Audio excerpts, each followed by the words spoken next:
So here we are today. What important programming we have today. Very, very important.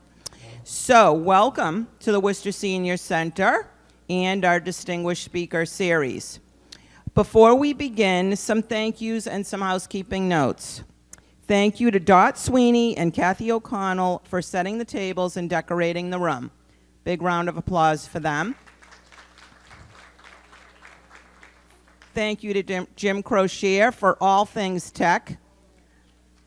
Where is he? Jim, yay, yay, Jim.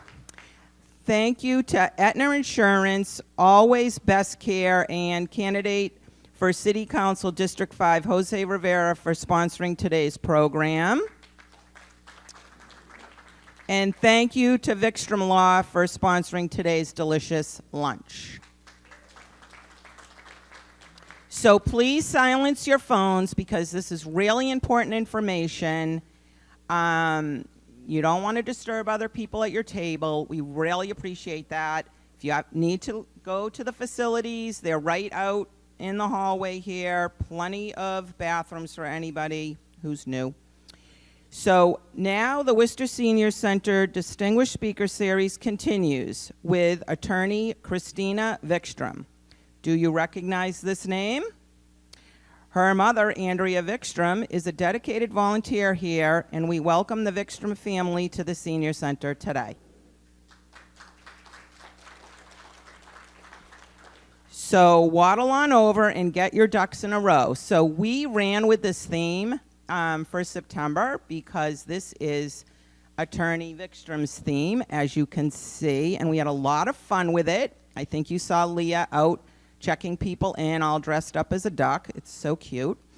So waddle on over and get your ducks in a row at this fun, no-stress estate planning presentation just for seniors. Attorney Christina Vikstrom of Vikstrom Law, PC, will tackle wills, trusts, durable power of attorney, healthcare proxies, mass health, and more in plain English. A little humor and maybe even a few quacking good stories. Less legal mumbo-jumbo, just the information you need to get your ducks in a row. Welcome, Attorney Christina Vikstrom. Thank you. Good morning, everybody. Thank you for being here today. Really appreciate it. Before I begin, I just want to do a few housekeeping things. I just want to let you know that at every table, I gave you just a little packet of items that we put together. And there is a legal pad on everybody's table. If you want to take any notes, feel free to share some pages from that. And there are pens in the packet. And then there's a little entry for some door prizes at the end. So if you'd like to fill that out. And this is my assistant, Mark. You want to say hello to Mark? He's going to be at the back table in the corner. So if you need additional packets for anyone who couldn't make it today, you can get some back there. If you need another notebook, feel free to get it back there as well. And if you need anything, please see Mark. Thank you. Okay. So I have been an attorney in Worcester for 21 years. I know if you know my mother, you find that very hard to believe because surely she can't be that old to have a daughter that's been practicing for 21 years. But I've actually been practicing a little bit longer than that. But I worked for someone else prior to that. I've clerked for the courts. And from my very first job when I was 15, I worked at the Notre Dame retirement home for the sisters. I knew that I wanted to work with the elderly, and I didn't know exactly what I was going to do. I thought about maybe becoming a geriatrician, which is a special doctor that works with the senior population, but I don't like blood and I don't like needles. So that didn't work out. I actually went to school in Newport at Salve Regina University, and I ended up getting my degree in biology because, again, the needles and the blood wasn't going to work for me. And I minored in theater, which seems like an odd combination, and I ended up in law school, which seems an even odder combination. But while I was there, I went to Western New England University in Springfield. They had a wonderful program on estate planning and elder law, and all the pieces just came together, and I knew that this is what I meant to do. What I was meant to do. And I worked out there for a couple of attorneys. Like I said, I clerked for the court for a little while, and then I ended up coming back to Worcester. hung my own shingle, and the rest is history. I've been doing this for a couple of decades now, and I love what I do. So we'll just get going here. So a lot of people that come to see me, they say, well, I don't need an estate plan. I don't have an estate. Everybody has an estate. An estate plan doesn't just deal with a will or a trust. Even if you have no assets at all, you still need to plan for what happens to you while you're still living. And we're going to get to that in a minute. But what does estate planning do? It takes care of your family. We want to make sure that your family isn't going to fight after you pass away. We want to make sure that your wishes are known and very clear. We want to make sure that we're taking care of alternative situations. If your first plan doesn't work, well, what's the contingency plan? What do you want to happen with your belongings, your pets, your assets when you pass away? We don't want anyone fighting. We want to take a look at taxes. Taxes aren't going to affect everybody, but they do affect some people. And we want to say, what can we do to limit those taxes when you pass away? So if you do have assets, more can go to your family. The other thing that we want to do is we want to make sure that we're choosing the right people to serve in the right roles. You may have a couple of different family members that may be really good choices to maybe help you out financially or to manage your estate after you pass away. But there wouldn't be a good choice to make your medical decisions. And maybe you have other people in your life that would be a really good choice to help you make your medical decisions if you can't do that yourself, but they wouldn't be the right choice to help you with your finances. The other thing that we want to do is when you pass, we want to make sure that the people that are going to be administering your estate are saving as much time as possible, and they're not drawn out in this long 2-year court situation, and that they're saving as most money as possible. Because then again, that is all savings that's going to get passed on to your family at the end.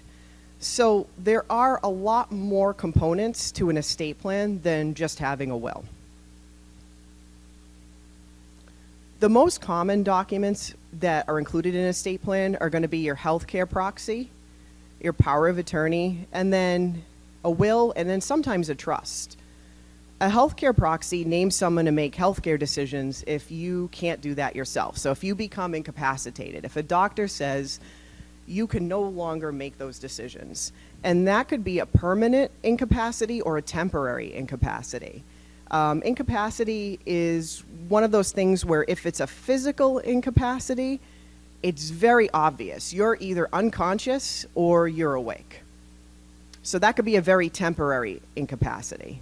You're knocked unconscious, you're in a coma, whatever it is, you can't communicate what you'd want for your medical decision. So someone else steps in, hopefully a healthcare proxy agent that you've named. They make decisions for you. And then if you wake up after you've received your treatment, now you continue to make your own decisions. It's not a permanent thing necessarily. A mental incapacity is less black and white. That's if you have either maybe a traumatic brain injury or you have something, mental health going on, or something that's just regular aging, like a dementia or an Alzheimer's. And just because somebody has a diagnosis like that doesn't mean that they're incapacitated. There are plenty of people that have a dementia or an Alzheimer's diagnosis that are not incapacitated for quite some time. So they still have the ability to put decision makers in place. Power of attorney is the flip side to a healthcare proxy. You're still naming somebody to help you if you're incapacitated, but that person is just helping with your finances. And the people that you nominate in that document don't have to be the same, okay? A will is instructions for the court on how you want your assets divided when you pass away. A lot of people think if they have a will that they don't have to go to court, that the will doesn't go to court, but it does. It actually is instructions for the court. So a will does not avoid going to court. The trust, if you have a trust, it avoids going to court. So it's very similar to a will where you're saying exactly what you want to happen with your assets after you pass away, but we don't need to go to court.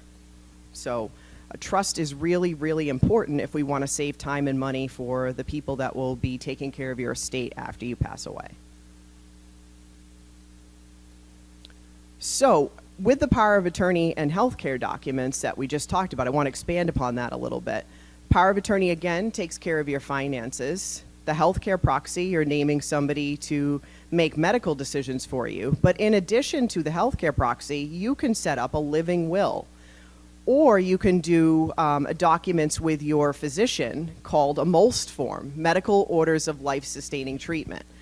And with a MOLST form or a living will, you can actually put down on paper what you want to happen in certain situations. So if you're incapacitated and you say, I never, ever, ever want to be intubated, that's just not something that I ever want somebody to do for me, you could make it clear in these documents, and your decision maker, through your healthcare proxy, cannot override the choice that you've made. You don't have to make decisions ahead of time. You can leave it up to your decision maker in your healthcare proxy to look at all the variables if and when you're incapacitated, and they'll make the decision for you. But if you feel really strongly about something, you can put together a document so you make sure that that happens or it doesn't happen, whatever it is that you feel strongly about. And the last is your HIPAA authorization. That's a medical authorization document that allows whoever you list on that document to speak to your doctors. So when you go to a physician's office, you sign one for that particular physician. And you can say, well, I'd like my spouse, or I'd like my daughter, my son, my niece, nephew, whoever it is, to have access to my healthcare information. I want them to be able to speak to you. But it's only limited to that one doctor. You can do a big document, this HIPAA authorization, that encompasses all of your doctors. So even ones that you didn't know that you would be seeing in an emergency situation. And even if you're not incapacitated, that allows the people that you've listed on that document to communicate with your doctors. Technically, the physicians and the medical staff are not supposed to share any information at all, because that would violate HIPAA medical privacy rules. So we want to make sure that if you'd like certain people to be able to have access to information and speak to your doctor, that they have that document. So what happens if we don't have these documents? Because lots of people come to me and they don't have these documents. Well, the first thing that I have to do is I have to determine, does this person that's coming to me, oftentimes maybe with a son or daughter, do they have capacity? Do they have the legal ability to sign this document and complete these documents with me? If I have any question at all, I have to have them go see their doctor, their primary care doctor, and I need a letter that says that they can fill out these documents with me. And if they don't, if we've met, unfortunately with timing, the son or daughter or niece, nephew, whoever it is, wants them to fill out these documents, but it's too late. They don't have capacity to sign these documents. We need to go to court and we need to get a guardian. That is a very stressful situation that hopefully we can avoid. If you have these documents in place, then nobody needs to go to court and get a guardianship for you. The cost of getting a guardian is about $15,000 on the first year. And that's court fees and potential fees for nominating somebody, and then fees for them serving in that role. If it's a family member that's serving in that role, they're probably not going to charge you a fee for making medical decisions for you, but the legal fees are still there. So we can probably cut that in half, between the court fees and then the legal fees. So that's something we definitely don't want to have to do if we don't have to. Getting these documents in place is, a mere percentage, very small percentage of getting, going to court and having to get guardianship. So we want to avoid that at all costs. All right, so I want to go back to the difference between a will and a trust. So again, a will is a document that tells you who gets your property after you pass away. It only takes effect after your death. If we go back to talking about the power of attorney document, that is only valid while you're living. So when you pass away, the power of your power of attorney ends, and now we have your will. It has to go through court. It's public. Anybody can look up your probate records. It's all online now, and they can look at your will, they can see what you said, they can see what you left everybody, and they can view your file at court. There are limited options to plan for other people in your family. If you have a disabled family member or perhaps a spouse that is receiving mass health, there are limited options there as far as what we can do to protect any inheritance that they'd be receiving. The will is simpler, and because of that, it's less expensive to draft. The trust, on the other hand, is a legal document that holds and manages your assets, and it works during your lifetime and after your death, so it stays the course.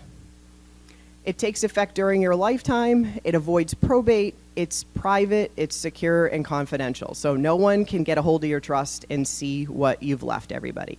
Even your beneficiaries.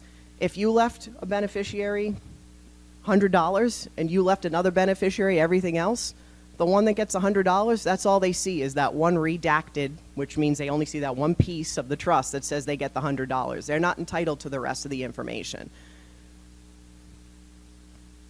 With the trust, we can plan for your disabled family members, perhaps a spouse, and we can plan for all the contingency situations that could happen. You could say, I'd like my child to receive everything.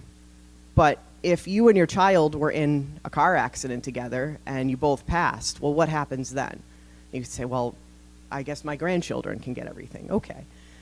But if your grandchildren are under a certain age, they can't receive property outright. And we have to set it up in a way that we make sure that their inheritance is protected and that we're not involving the court.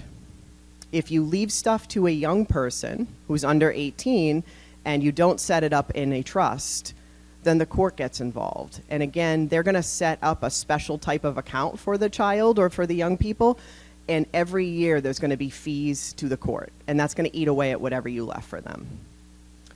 Trusts are more complex to draft, and because of that, they do cost more.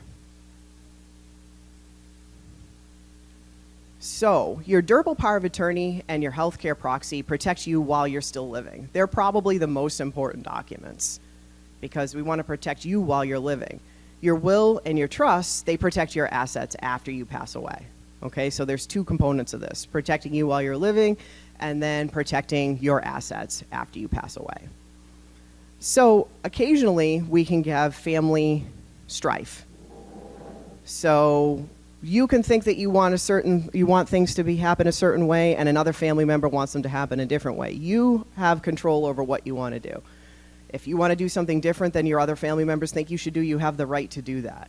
And you want to make sure when you're planning your estate that you make your wishes known and you really think about who you want to be in charge. But more importantly, you want to think about who you do not want to be in charge. Okay? So I have a little limerick here. So just as a little break here from some of this information. And it says, there once was a man from Nantucket who kept all his cash in a bucket. His daughter called Nan, ran away with a man, and as for the bucket, Nantucket. So you want to really, really think about what you're doing. And estate planning is not set it and forget it. You want to come and revisit this every couple of years because you could set something up and say, I want my daughter to take care of everything for me. I trust her with everything. And then something could happen, and now you don't trust her so much. Maybe someone else came into her life. Maybe you think that she doesn't have as much judgment as she used to. You're questioning some of the things that she's doing with her own life. Maybe she's fallen onto hard times and you're not sure that she's going to be able to manage your assets for you. So then you come in and you can change who that person is. It's not something that you set and put together and you can never ever change it. It is fluid. I recommend that everybody come in at least every 3 years or so for a review, but you can come in anytime you have a major life event or you're concerned about something. So what we want to make sure that we're aware of is there's pre-printed forms out there and online forms that you can get and try to do your own estate planning. You want to try to avoid that at all costs. One that we all probably have heard commercials for online or, on the radio, on TV, would be LegalZoom, or Susie Orman pushes a lot of her own documents. She's not an attorney. I've seen a lot of things that she has, encouraged people to put in place, and she's trying to get everybody to get the same document in the whole country. Everybody gets the same document, and that doesn't work. We're in Massachusetts. We need Massachusetts-specific documents. Same thing with LegalZoom. They say it's reviewed by an attorney. It's reviewed by an attorney for about 5 minutes, and you don't know if that attorney's from Oklahoma, Florida, California. It's not a Massachusetts licensed attorney. So, I've had people come into my office and they said, well, I could go online and I could have this done for $300. And I'm on the 5th floor on Park Ave. That's where my office is. I opened the window and I said, you might as well throw the $300 out the window because it's not going to help you. It's not personalized to the level that you need it to be personalized. It's not going to work in Massachusetts. It may not accurately reflect your wishes, and you can leave your family open to guardianship and conservatorship, which you want to avoid with the healthcare proxy and the power of attorney.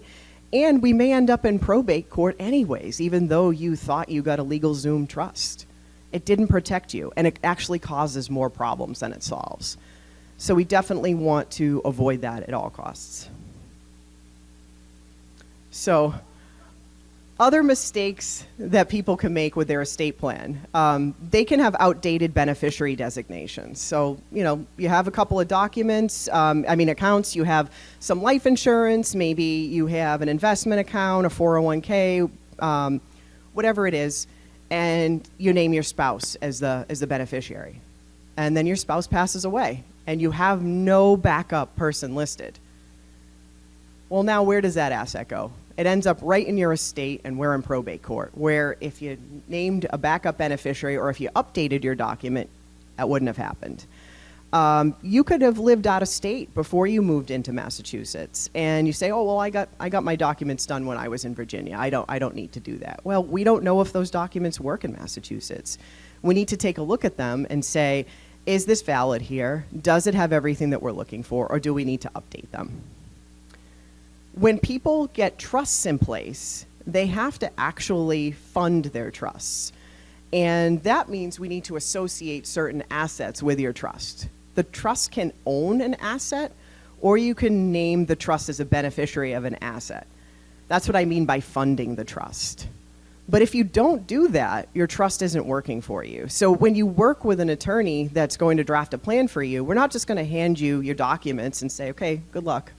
We're going to help you fund your trust. We're going to make sure that everything that you have is working correctly with your documents. And when you come in for your review in a couple of years, if you haven't done what you're supposed to do, we can say, remember you're supposed to do these things? Oh, right. And we can help you do them again. We can make sure that you're doing them and keep you on task. One of the newer things of assets that people sometimes have is they can have digital assets, cryptocurrency, things like that. We want to make sure that we're thinking about, as the world changes and we can have different types of assets, what are we doing with our digital assets? And are we passing them on to our family in a way that they can access them?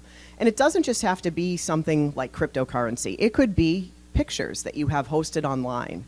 It could be a Facebook account. Who has access to that when you pass away? Does it just live forever, or can someone shut that down or turn it into a memorial page for you?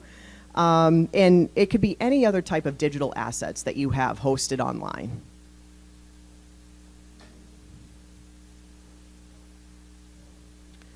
I want to tell you a little story about estate planning mistakes that I've unfortunately had to deal with a couple of times in my practice in the last couple of years.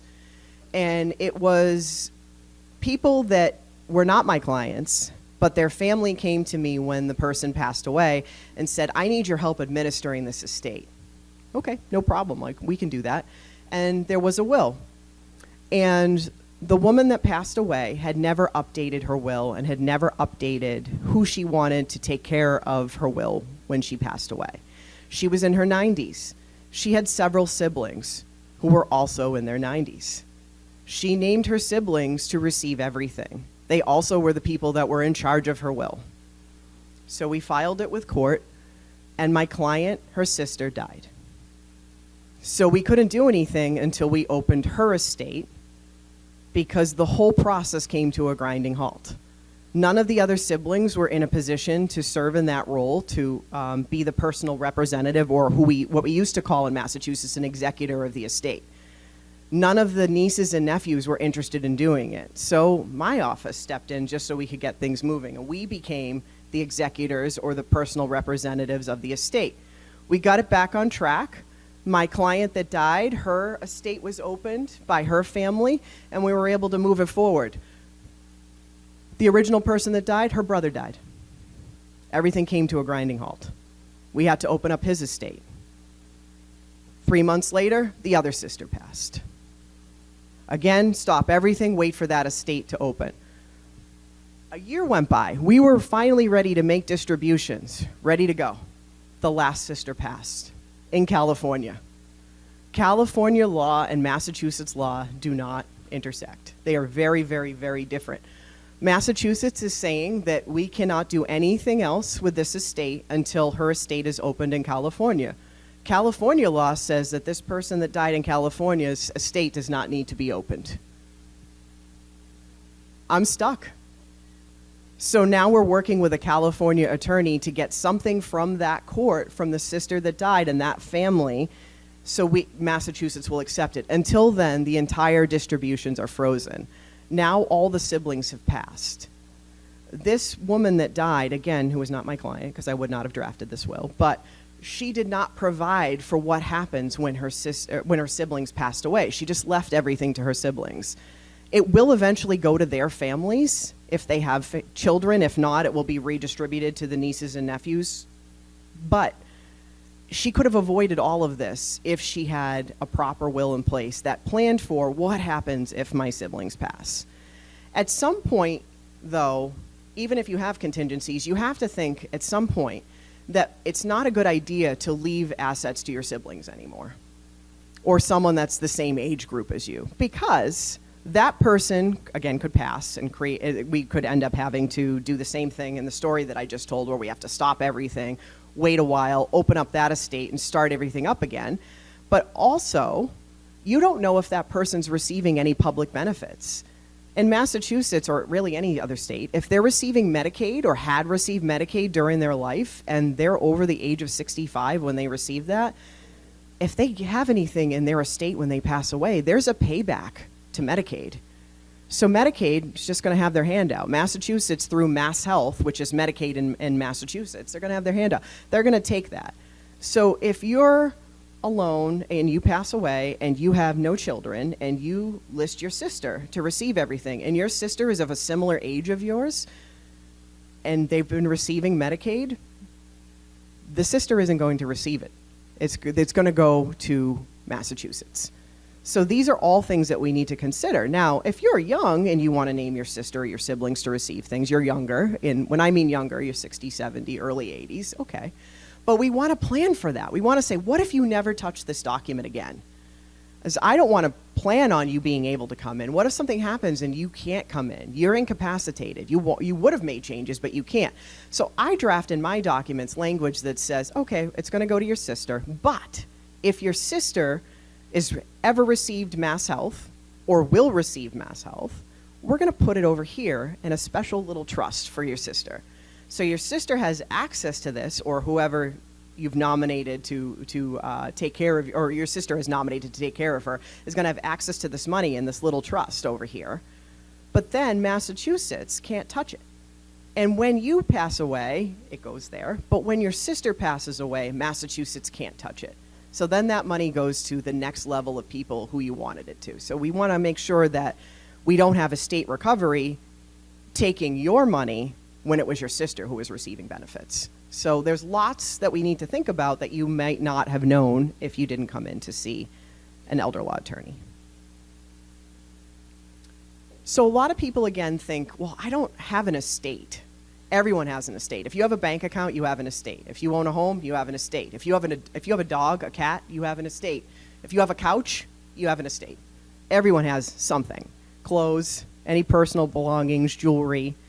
So your estate is going to be made up of your real estate, any bank accounts or investment accounts that you have, your retirement accounts, life insurance, and then your personal items, cars, boats, things like that. That's all part of your estate. You don't have to have $5 million to have an estate. So then we talk about, well, what type of assets go through probate? Probate is that court process. And what assets don't go through probate? So assets that don't go through probate have a place to go when you pass away. So they could be jointly held with another person. You could have had an asset that you named a beneficiary, or you could have assets that are held in trust. All of those types of assets, they have a place to go when you pass away. So they're either going to go to your joint owner, whoever you've named as beneficiaries, or the beneficiaries of your trust. So again, those are not going to have to go through the court process.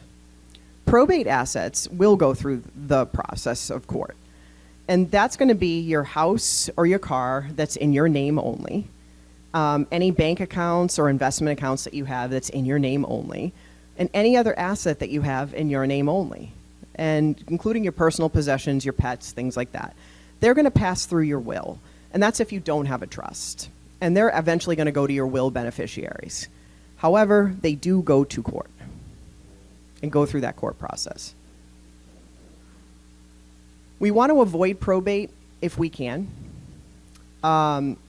People sometimes think just putting their assets in joint names avoids probate and makes estate administration easier and less expensive, and they don't go see a lawyer for that. But sometimes if you put something in a joint name, you create more problems than you solved. Let's say that you have 3 children and you say, I'm going to put everything in my daughter's name because I trust her. And she's going to divide everything equally between everybody. Okay? She's probably not. Just going to tell you, she's probably not. Because legally, that money is hers when you pass away because you put it in her name. Now, let's say that she's been taking care of you for a while, and the other 2 maybe didn't come visit, maybe she has an issue with one of them from 20 years ago. She's going to say, I deserve this money and I'm going to keep it. And one of those other siblings is going to come to me and say, Christina, is there anything that I can do to make my sister distribute this money to me? No, there is not. Because legally, you put it into the name of that one daughter. And now that one daughter owns that money, and she can do whatever she wants with it. Let's say that that daughter doesn't have any issues with any of her siblings, and she's going to say, okay, this is what mom wanted. I want to do the right thing. No problem. But she dies. Now that money belongs to her husband or her spouse or her kids, depending on her situation. It gets even more complicated. And they might not be willing to go ahead and share everything with their aunts and uncles. So even if you think that, well, I can do this myself and this is going to be all taken care of because I trust this person and they're going to do the right thing, if we don't put the safety rails in place of actual documents that makes them do what you want, there's no guarantee that that's going to happen. And even if they would do that and they said, I would honor what my mother wants, this is what I will do, if something happens to them, it's completely out of their control, and now you're hoping that your in-law or the grandkids are going to do what you wanted them to do. The other part of this is that if you leave it up to somebody else to take something that's now legally theirs and distribute it to other people, they could have a taxable situation. So that could cost them a lot of money, all because you didn't get it in a document the correct way.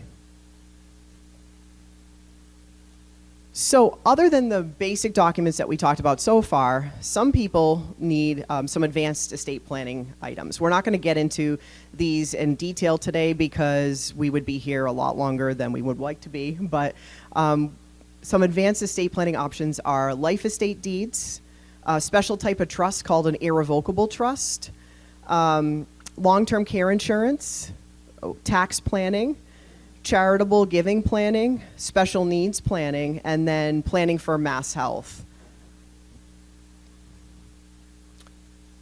The next part of what I do, I'm not just an estate planning attorney, but I also practice elder law, and a lot of people don't understand what elder law is. So elder law isn't a specific area of law that says, okay, we only do this. Elder law is a type of law that's practiced that encompasses a lot of different areas of law, but it's specific to the senior population. And it's important to remember that an estate planning attorney is not necessarily an elder law attorney, and vice versa. So if you're looking for complete advice regarding your estate, and you are of a specific age, you're definitely going to want to have somebody that is experienced in both those areas, who holds itself out as an estate planning attorney and an elder law attorney. An estate planning attorney that is not an elder law attorney isn't going to be thinking about the special things that a senior might need in their documents, and those things could be missing. So you could have a really well-drafted power of attorney document, but if you're missing the one provision that we need to do a particular mass health plan for you, we have to go to court, and we have to get the court involved, and we have to get conservatorship, all because your document was missing one sentence. And the attorney that drafted it for you, if they weren't an elder law attorney, they're not going to be thinking about what was missing. One of the biggest things that we do in elder law is we do mass health Medicaid planning. A lot of people are confused on what the difference is between Medicare, Medicaid, Mass Health. Medicaid is Mass Health in Massachusetts, okay? So Medicare, we'll start there, is a federal health insurance program that's associated with Social Security benefits for the elderly and disabled, and it assists with paying for medical expenses. It does not pay for nursing home care, extended in-home care, or adult daycare. It does in certain situations, but it's very, very limited, not for long-term periods of time. A lot of people think that if they end up in a nursing home, they have Medicare. Medicare is going to take care of their fee. It's not. It's going to cover their rehab stay for a period of time, but it's not going to cover anything after the rehab days. Medicaid, again, is Mass Health in Massachusetts. For the purposes of what I do with Medicaid, it's for seniors, and they must meet strict financial eligibility rules. Medicaid is also used by people of any age that are disabled or children in certain circumstances, but that's not what I do in my office. I only deal with seniors in Medicaid. What Medicaid is it's a joint federal program. It's need-based, so you have to qualify. You have to meet some strict financial qualifications, and it pays for medical and other needs that you have for your health care, including nursing home care, extended in-home care, and that adult daycare programs that we talked about. So when you think about Mass Health, there are some things that we can do ahead of time to make sure that you qualify for Mass Health, even if you have assets. The average cost of a nursing home in Massachusetts currently, and this is actually probably a little bit, this number should be higher, but it's about $17,000 a month. That's $204,000 a year. That adds up very, very quickly. So without proper planning, people can be forced to spend down any assets that they have before they qualify for Mass Health. If you go to a nursing home or if your family is dealing with someone in a nursing home, they're never going to tell you how to not pay them. There are ways that you can get on Mass Health even if you have assets, but they're not going to say, please go to an elder law attorney so you don't have to pay us. They're going to say, please pay us. And they want you to pay them everything that you have until you get down to about $2,000 if you're a single person. And then you can get on Mass Health. But there are ways that you can qualify for this, especially if you're married. But there's also other ways if you're a single where we can preserve a lot of the assets that you have. We can do this kind of planning in advance. We need 5 years to do that advanced planning. Has anyone ever heard of the 5-year look-back period? So we need 5 years for these advanced planning techniques to work. So that means whatever you do in my office, you need to not need care for at least 5 years. So I want to make my planning options as flexible as possible so we can undo them. Because if you need care at year 3 or year 4, we might not make year 5. And so we want to make sure that anything that we're doing isn't so permanent that we can't undo it if we need to. But there are immediate planning options that we can use as well where the 5-year look-back period does not apply. Everyone's situation is different. So you want to make sure that you're not trying to take legal advice from your neighbor, from your hairdresser, from someone that you met at a pub, anyone here at a table for a senior center lunch. You want to make sure that you're understanding that your situation is very, very different than their situation or maybe something that they heard from a neighbor or a friend. Because we do have people that will come into my office and they'll say, well, so-and-so said this, so-and-so said that, and I don't know what their situation is. All I know is whatever they're telling me we can't do for them and what we could do this instead. And I don't know if they have a good understanding of what the original person told them anyways. So we want to make sure that we're getting our legal advice from lawyers that practice in this area.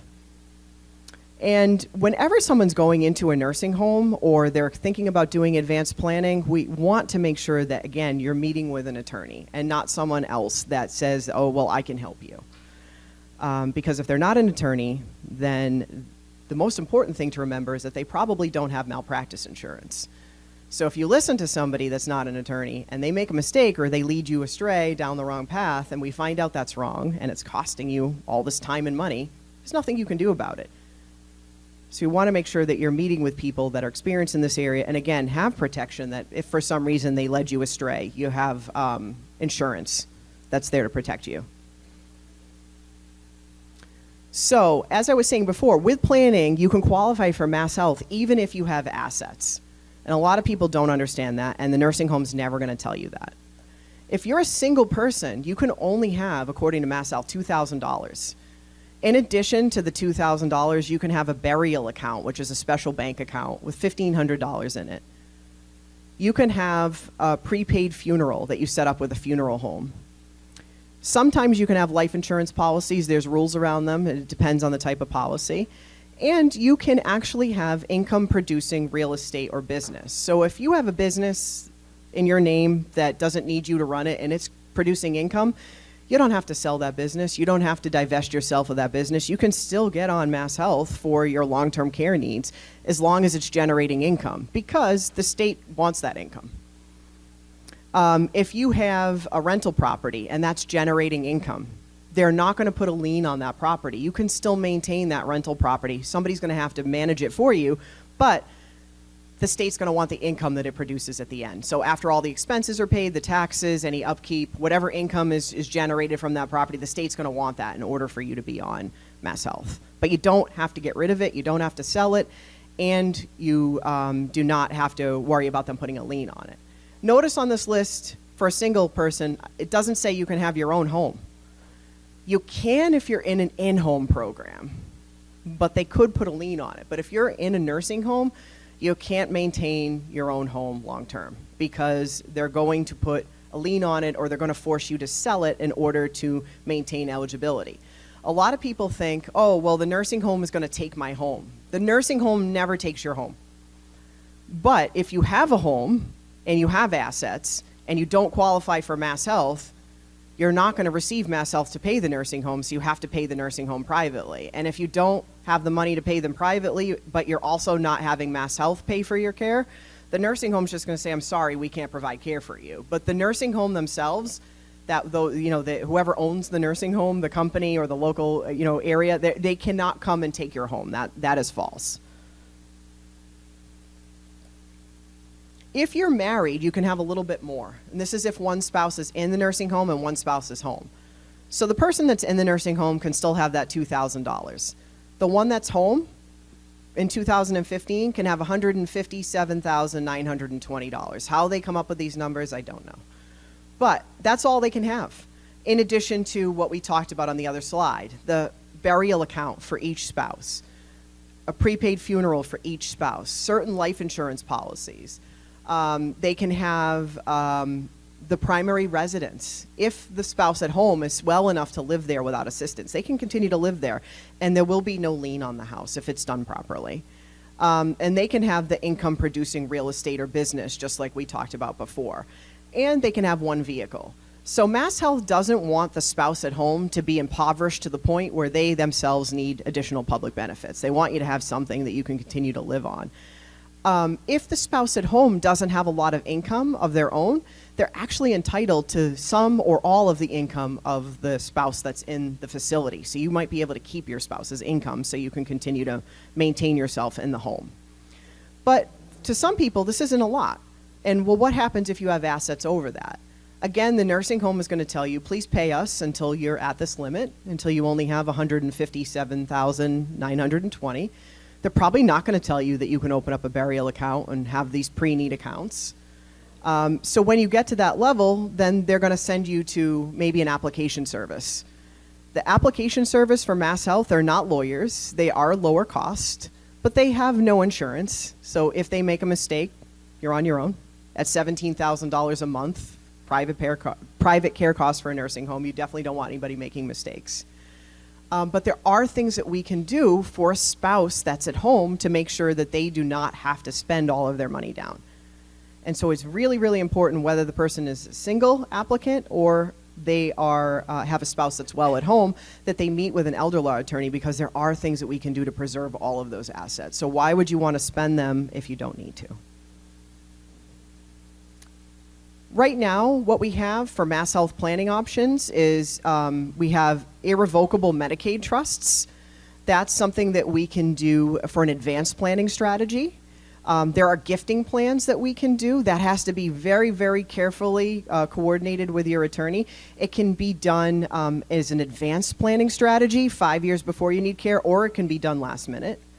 We can retitle assets in certain circumstances. There are special Medicaid or Mass Health annuities that we can use for spouses. That's a last-minute planning strategy. We can set up certain types of trusts for members of your family that are living with you that have special needs. And then there is something called a pooled trust.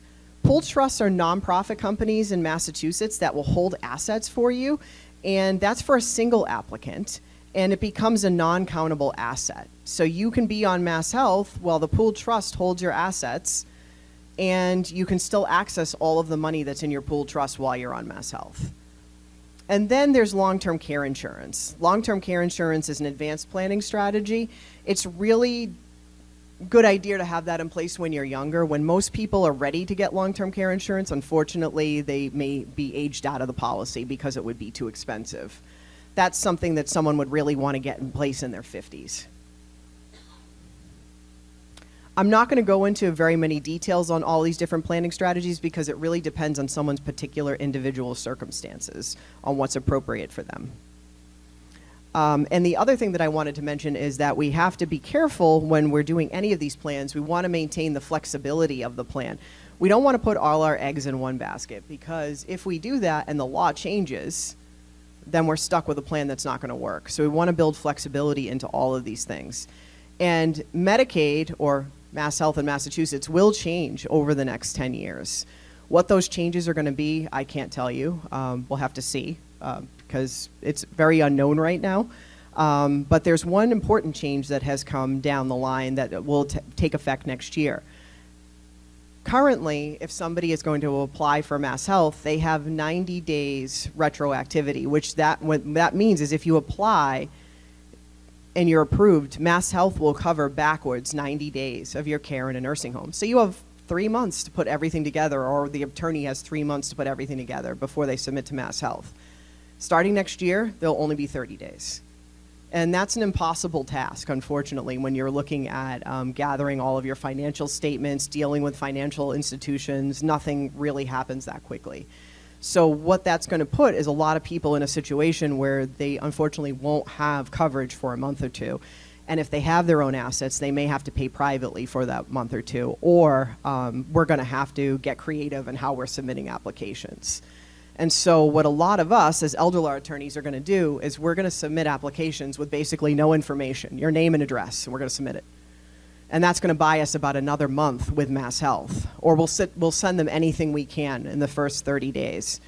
And Mass Health gives us a letter back, and they say, okay, we need all of these things that we're missing. And by doing that, they're going to give us another 30 days when we hear back for them to get everything to them. So we'll extend it out about another month. Beyond that, there's nothing that we can do to get back to that 90-day period unless the law changes again. There will be additional changes that come down the line. Again, what they'll be, it's anyone's guess at this point. But we want to maintain flexibility, and we want to react to that when they do happen. So if anyone is interested in going through any of this information and how it pertains to their personal situation, how it works in my office is you schedule a consultation, you get a questionnaire. We'll either send you a paper questionnaire or you can fill it out online if you'd like. And then you're going to have a discussion with your agents that you'd like to serve in the different roles in your documents. And then we complete the process and you come into the office and you sign your documents.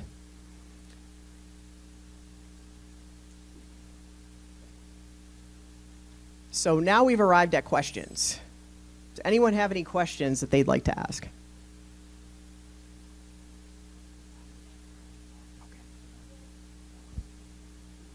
Yes.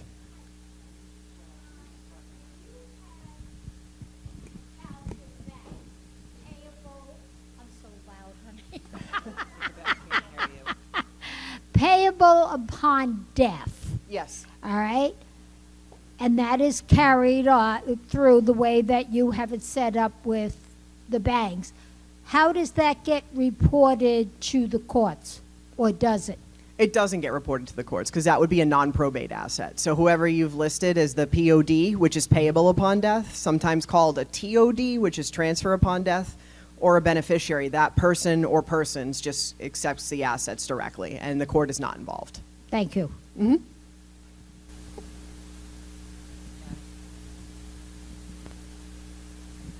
I was wondering if you choose somebody that you want them to be the executor of your estate, can they also be a beneficiary? Yes, they can. Okay, Yes, they can. yeah, But as long as it's not me. yeah. Okay. I can't serve as someone's executor, and you can't leave me something in the same document. Yeah. But, you know, I'm thinking. that's if just a joke. No one leaves me anything. I'm thinking if you only had one child. Yes, yes. You just No. wouldn't name a professional. So if you wanted your accountant or your lawyer or whatnot to serve in that role, you couldn't say, oh, well, I want you to receive everything. Yeah. So, Okay, thank you. yep. Yeah. Oh, she's got the mic. She's coming around. All right, well, why don't you go, and then I'll actually go right after. Yes, I have a question for you. Yes. If someone employs you, do you charge for telephone calls?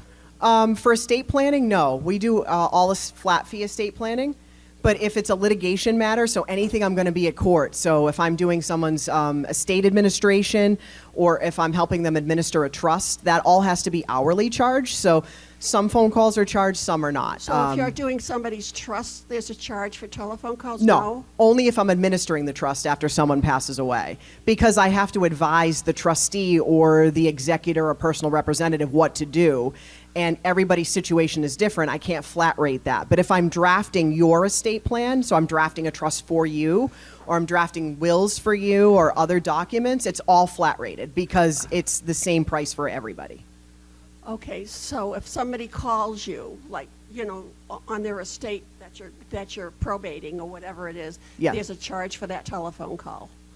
Yes, but not if I'm drafting for you. If I'm drafting your documents, no. But if I'm representing the representative of a will or a trust, yes. And how much is that charge?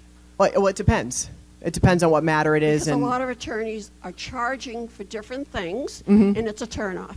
It's a turn, Well, especially when for the you're- elderly. when- Especially for the elderly. I know, but I when mean, you're- I certainly would employ somebody that's charging me for a telephone call, because I would want to talk to them. But if you're asking legal advice and someone is giving you an hour meeting to go through how to administer your sister's estate, that's one thing that needs to be charged. If you're calling me and you're saying, I just have a quick question, probably you're going to speak to my assistant, and that's not charged. So when you hire an attorney to represent you for an hourly matter, you're actually paying for their time, and that's in their advice. So yes, some phone calls are charged and some are not. Yes. If on a savings account, it says ITF for another person, Yes. is how legally binding is that? ITF stands for in trust for, but it's not a real trust. It's actually, some banks don't allow you to name a beneficiary, or they don't allow you to do a POD, which is payable upon death, or a TOD, which is transfer upon death. Just another way to say that. So ITF is sometimes used by credit unions more so than some of those other things that we just talked about, beneficiary, POD, or TOD, but they all mean the same thing. It means when you pass away, this money is for that person. ITF can also be used in situations, let's say that you set up an account for a young person, and you say, I'm going to put, I don't know, $100 a month into this account for my grandchild. You set it up ITF for them, because you're making sure that that money goes to them when they pass away. But that sometimes isn't the best thing to do, because let's say that you pass away, now you mean for this money to go to your grandchild. If your grandchild is 12, a 12-year-old cannot inherit a bank account. So now their parent needs to go to court and get a conservatorship for them. And the court is the one that's going to win there, because they're going to get paid that first year, and they're going to get paid every year until that young person is 18. And there may not be anything left in that account for them at that point. So we have to be very, very careful when we're setting up accounts for young people that they're set up the correct way. So we kind of cut court out of that. My husband and I have the ITF on each of our accounts that Mm-hmm. we've had forever. Is that, For each other? yeah? Yeah, that's fine. It's just another way to say beneficiary. Okay, Mm-hmm. thank you.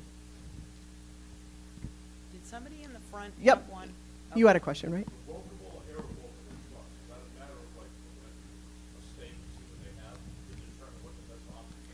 Yes, a revocable trust is really avoiding probate, and it's building more different situations, different complexities. So you're saying contingency plans. If this happens, I would like this to happen. But unfortunately, if this isn't in place when I pass away, I would like this to happen instead. And if that can't happen, I want these people to inherit. So you can get as nitty-gritty as you want in the planning for contingencies.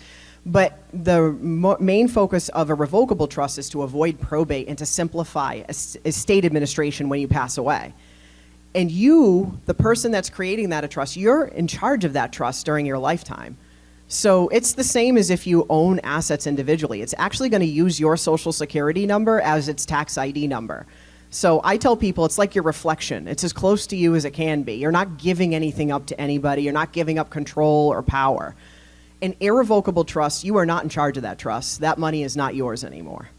Okay, so you're naming somebody else to be in charge of it. It's not your asset. You cannot direct what happens with that asset. And that's why, in certain circumstances, when we use an irrevocable trust, we're getting tax savings or we're getting mass health planning out of it because you have given that asset away. You no longer own that. Whoever you've nominated is now in charge of that asset. And you can't change your name and take it back. So it's something that's very, very permanent. So we want to make sure that we're looking at it as a whole. Does this make sense for you? Can you give up this asset? Do you not need it anymore? And then what can we do to build some protections in there in the event that you do need access to this in the future? Because on its face, that trust can't do that, but we can build some backdoor ways that you can still access that trust. And we want to make sure that we're not giving control to one person, that we have a couple of safety valves in there, and we have a couple people that are in charge of those documents.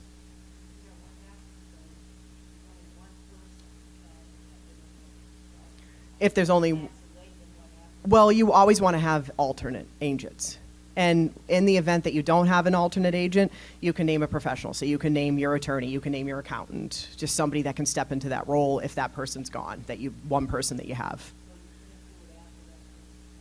Well, I wouldn't recommend it. You can, but I wouldn't recommend it because then there's no one managing the trust at all. Yes. Yes, and sometimes that's good and sometimes it's bad. It depends on the family dynamic. If you have two siblings that get along perfectly, it makes sense sometimes. If they don't get along, do not put them together. And also, if one lives in California and one lives in Indiana, they're probably not going to be in the same place at the same time. They don't have to live in Massachusetts, but pick an order. One person, then an alternate, then another alternate, if you can. I like to see 3 choices in every role that someone's going to serve in your documents. All right, my question is Yes. on trusts. I have heard that you have to pay taxes on it while you're alive. A revocable trust, no, because it's the same as you owning the assets individually. It actually uses your social security number, so there's nothing that you need to pay. An irrevocable trust, most people, if they have an irrevocable trust, they're putting an insurance policy in there, and that insurance policy isn't going to generate any sort of income or asset to that trust until you've already passed away. Or they'll put their real estate into that trust, their home. They'll put their primary residence in that trust.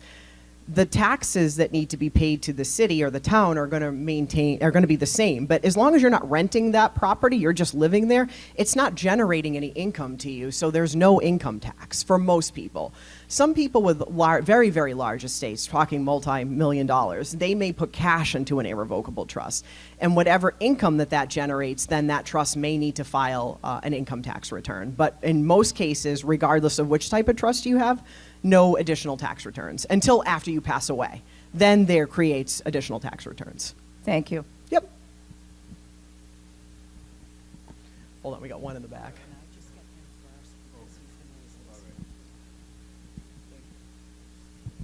My question, I have 3 children, 2 older daughters and a son. The daughter's mother is still alive, got divorced. My son's mother, my second wife, passed away at 36. He was just 5. He's 35 now. Okay. And the majority of my life insurance is going to him, plus some other things. Do I have to get that notarized? My daughters know about it, that Brendan is going to be, the beneficiary of 3/4 of what I have. Should I get that notarized, or is it okay just in writing? I mean, that's a complicated question because I need to see what you've done with the rest of your assets as well. So it'd be hard for me to give you specific legal advice about your specific situation in this type of setting. But generally speaking, I mean, you're not obligated to support your adult children, so you can do whatever you'd like. Now, does that mean that another child can't go to court and try to force this situation later? Of course they can, but it's whether or not they're successful. Just because somebody is a disgruntled child and they want to go to court doesn't mean that the court's just not going to dismiss their action outright. Because again, as long as your children are at least 18, you have no legal obligation to support them, and you can do what you'd like. You don't have to leave anything to your children. You can leave it all to dogs. That's fine. You know, the Worcester Animal Rescue League. You do whatever you want. Your children do not have to be left anything. And you can do it, not in an equal way. Because my older daughters, I explained it to them, and they're fine with it. Yeah. They're married. They got Right.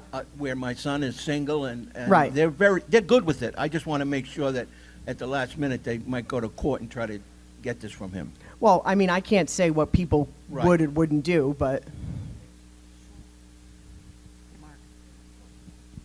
you're welcome. Hi. How do you protect an IRA? Would ma- it protect mass from what? Mass health or from taxes? health? Well, mainly from mass health, but you can cover both. Okay, so an IRA, depending on the type of IRA that you have, is either an account that was never taxed when you set it up and it's taxed as you bring the money out, or it was a special type of IRA that was already taxed and there's no additional tax as you withdraw the money. So with those type of accounts, generally speaking, if it's an account that was already taxed, it can be treated just like any of your other assets, and we can apply the same advanced planning strategies or last-minute planning strategies to that asset. So we can involve certain types of trusts. We can take a look at last-minute planning strategies. There's no difference between that and a regular asset that you hold. If you have a IRA or another type of retirement account that hasn't been taxed yet, we do not want to touch that account because we might have to cash out these accounts and put them into different types of accounts when we're doing the planning. We don't want to cash out an account that hasn't been taxed yet because you're going to have a very large tax bill that year, depending on the size of that account.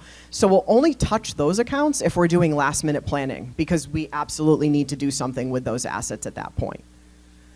So, and as far as what would be appropriate for an IRA, whether it's an account that's been taxed early or an account that wasn't taxed yet, it really depends on your personal situation because the type of planning that we do takes a look at your situation as a whole. What other assets do you have? What's the total size of your estate, and what can we do? So if we go back to this slide, these are all the different types of things that we can do for mass health planning. As far as tax planning, if we're lucky enough to be doing some last-minute planning and we're towards the end of the year, we'll try to cash out some of those accounts, some in one year and some in the other. So maybe some in November, December, and some in January, and then we split that tax liability between the 2 years, and it brings down how much tax you're going to pay because it puts you in a lower tax bracket. If we're not lucky enough to be at the end of the year or we don't have that timing, then we're taking it all out in 1 year, and it is what it is. Whatever tax bracket that puts you in, that's what it's taxed at. Yes? Do the beneficiaries I'm sorry. do the beneficiaries have to go to a lawyer to get their money, or can they just submit a death certificate to whatever the... Beneficiaries of a direct account can do it directly with that financial institution. Sometimes they need to get a lawyer involved if it wasn't done 100% correct, if the person that set it up didn't set it up correctly, and maybe the financial institution's being difficult, a lawyer might have to step in to help that beneficiary.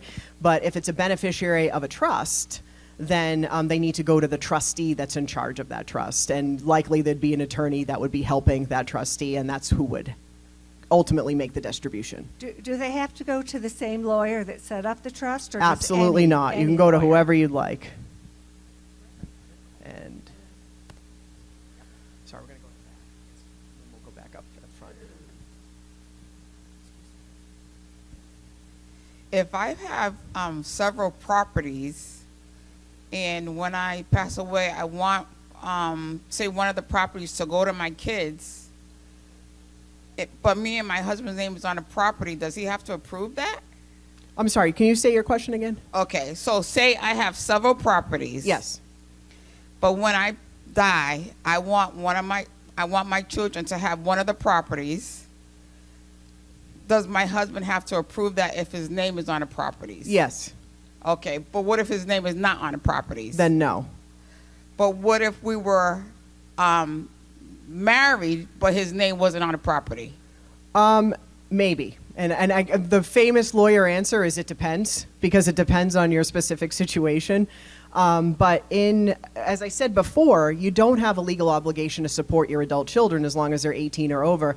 Massachusetts, there are laws on the books where you have a legal obligation to support your spouse. So there's a minimum distribution that the state says that you have to provide to your spouse. So if you'd already provided that minimum distribution to them through your estate and other ways, there's nothing that they could do. And they may not do anything anyways, but if they wanted to enforce that minimum distribution, they could go to court and force the hand to give them their minimum distribution. Okay, thank you. Mm-hmm. Anyone else? There was some up front too. Okay, go ahead. If you're passing down to your heirs, your children, how do you protect any of that money from divorce? Of your children's divorce, potential divorces? Trust planning, definitely trust planning. Because let's say that you have everything in a revocable trust and it's going to your kids, and your firstborn son is the trustee of the trust, and your secondborn child is the next trustee, and you have everything going into equal shares to all of your kids, and son number one is going through a divorce. He steps down as trustee. Child number two becomes trustee, and we have safeguards built into the trust that say if any of the beneficiaries are going through a divorce, their money isn't distributed. It's held in the trust until what we call a lifestyle impairment is done. Thank you. So you can distribute to the other two kids if, say, you have 3 kids, but the first one is held in a lifestyle impairment trust until whatever their impairment is done. And that could be a medical issue of theirs. It can be divorce. It could be bankruptcy. They could have a lawsuit that's pending against them. They could have a mental illness. They could have an addiction that's really severe. They could have joined a cult, whatever it is. But in that example that I gave you, son number one would have to affirmatively step down. If you have concerns about son number one, you probably don't want to put son number one as your first choice of trustee. You want to automatically name someone else, because there are certain lifestyle impairments where the person will not step down and they will want the money, and say that they have a gambling addiction or a substance abuse addiction. They're going to want that money and they're going to take it and do what they will with it. They're not going to step down in order to protect themselves.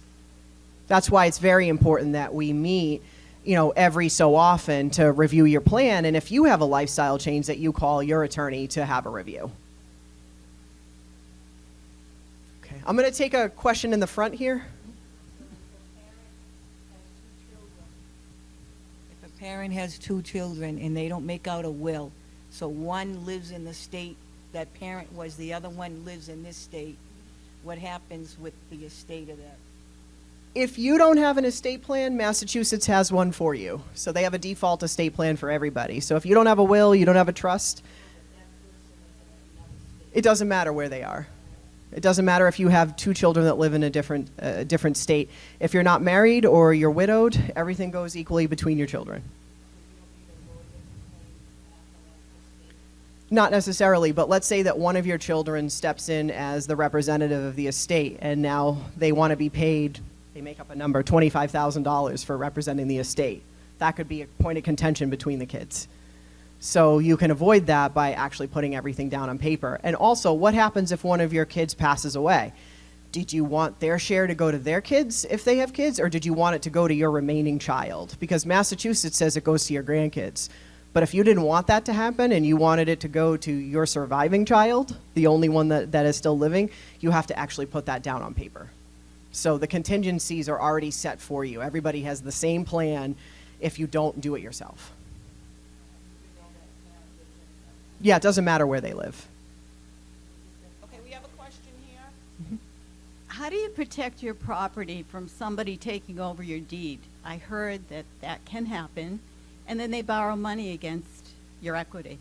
Yeah, I mean, that's just another case of fraud. There's really no way to protect that other than, you know, every couple of years you're going to have an estate plan review with your attorney, and they're going to review your deed as part of that estate plan review. I know that companies, they're marketing fear. I mean, this doesn't happen very often, but they market fear. And they're going to tell you there's a new insurance for that. What the cost of that insurance is, I don't know. I wouldn't recommend getting it. I mean, it's a very few and far between cases out there, but you know, it can happen. What would happen in that situation is then you'd need to go to court and prove that whoever did this wasn't an actual transaction, and you know, you have to undo that. So there is insurance that will help you pay for the court piece of it if that ever did happen to you. But it is very, very rare that that's happening. Oh, thank you. You're welcome. There's one up here.